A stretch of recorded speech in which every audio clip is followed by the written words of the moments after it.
How to add GIFs in NanoBanana.AI. Want to make your edits more lively with GIFs? Let's walk through how you can do it on NanoBanana.ai. First, open your browser and search NanoBanana.ai.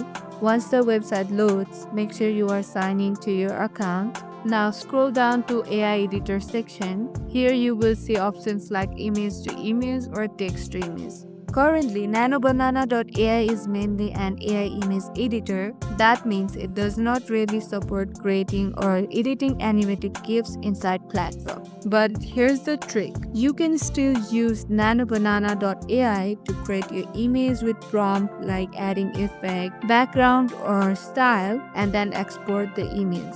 After exporting, open any third-party GIF maker app or website such as Canva, Giphy, or EaseGIF.